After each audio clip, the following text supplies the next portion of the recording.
Thank you everyone for coming. Welcome. I've got the boring bit.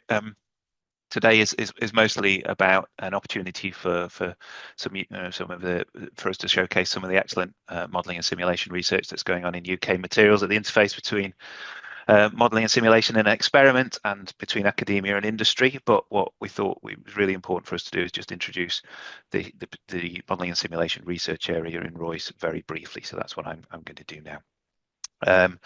So Royce was set up initially with 8 research areas, which was very much focused on particular domains, subdomains of material science.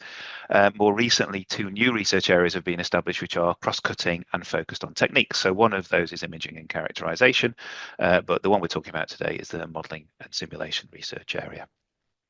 So what are we about? So Henry Royce Institute's overall purpose is about kind of bringing together the UK materials science and engineering research communities across academia and industry and across the UK to help drive forward materials innovation, basically advanced materials innovation.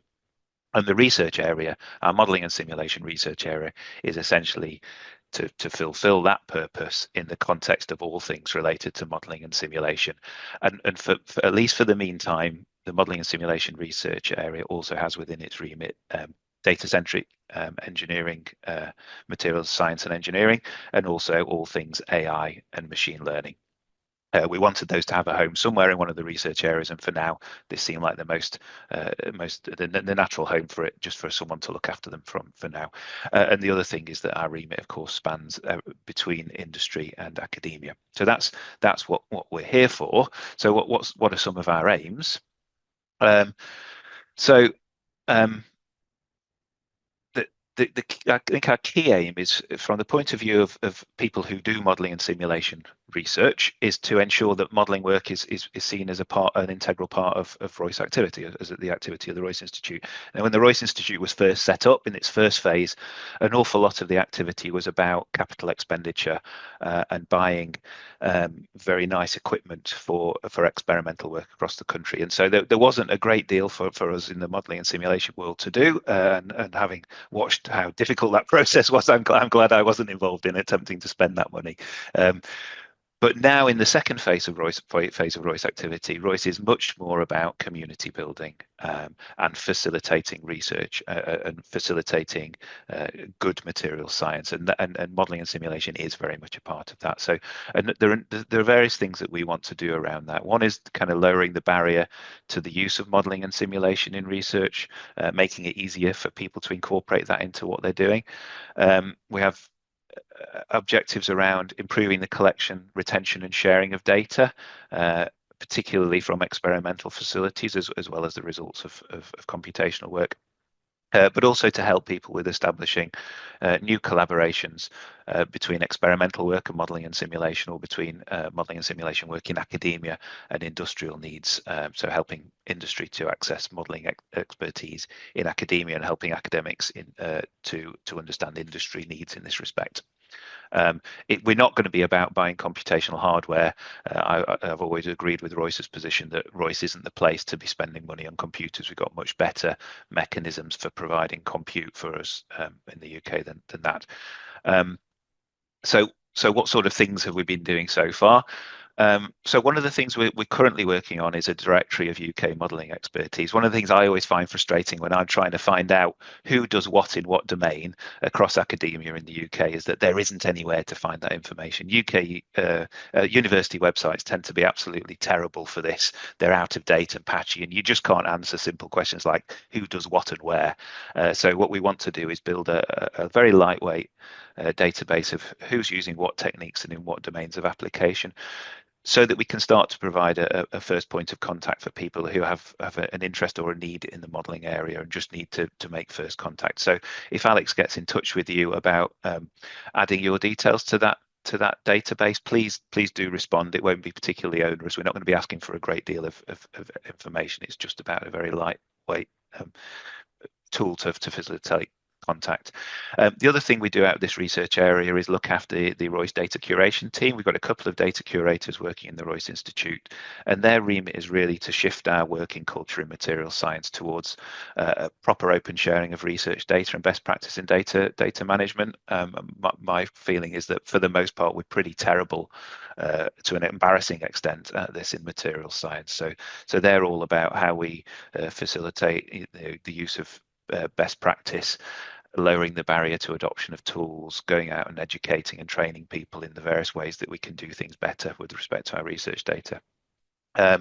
Royce is also collaborating with something called the Physical Sciences Data Infrastructure Project, which is a national project looking at human and tool-based infrastructure for working with data in the physical sciences. So Royce is playing part of the role of representing material science within that initiative, and I'd encourage anyone with an interest in that to go and look at psdi.ac.uk and see some of the really interesting stuff that's going on there. We're also closely affiliated with Royce's new Centre for Doctoral Training in Materials 4.0, so in the digitalisation of materials innovation. So we're welcoming our first cohort of PhD students any minute now. I'm involved in running that CDT, so if you're interested in finding out more about that, you can talk to me about that as well. We've also done some things like sponsoring several meetings. So we sponsored, for instance, the CCP5 annual meeting earlier this month. So what can we do for us? So really, as I say, we're here to support you in the use of modeling and simulation, whether you're or the doing of modeling and simulation, whether you're someone who does it or someone who wants to find someone who does it and work with them.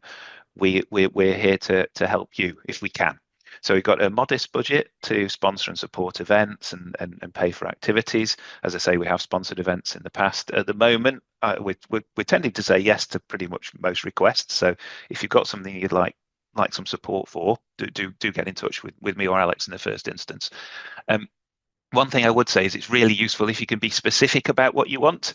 Now, obviously, with sponsorship, that's clear. But over the years, we've had a number of people say, "Oh, I'd really like Royce to help facilitate collaborations with me, a simulation person, with experimentalists." And that's quite a tall order for us just to help with in the broadest sense. Obviously, we can do some stuff. For instance, we could help by facilitating some sand pits to start to explore what could be done in those interactions. But what we can't do, of course, is create the large amount of time that it actually takes to build these collaborations. So I'd say we're here to help, but the more specific you can be in your requests, if you've got some ambitions for what the modeling and simulation community might become, then if you can give us some idea of and thoughts around what we might do in order to achieve those goals, then we'd be very grateful, and we're quite ready to help out with that. But as I say, there are lots of things we could do. Some ideas are, for instance, hosting sandpits. We have run a number of training events and we'll continue to support those. We can help promote your research software if you're interested in, if you're developing something interesting that you think might be of use to the community. And as I say, there are things like building this database of modeling and simulation researchers that will be of use. So who we are. So I'm Chris. I'm the research area lead. So I kind of just I kind of look after this research area within the Royce ecosystem. Alex, who you've already met, is our research and business engagement officer. She's doing a really good job with helping run and design our activities and get the research area established. And then we have a pretty large steering group. Actually, there'll be a lot of names on there that you recognise. So we've got a steering group members spread around the country. And representing a good range of modelling and simulation techniques. If any of you would be interested in joining the steering group, again, please get in touch. We're always ready to welcome enthusiastic people who want to input into our activities. But most importantly, have a think about what we might do to support you, and please do get in touch either with me or with Alex, or if you've already know one of the steering group members particularly well, please do get in touch with us via that steering group member.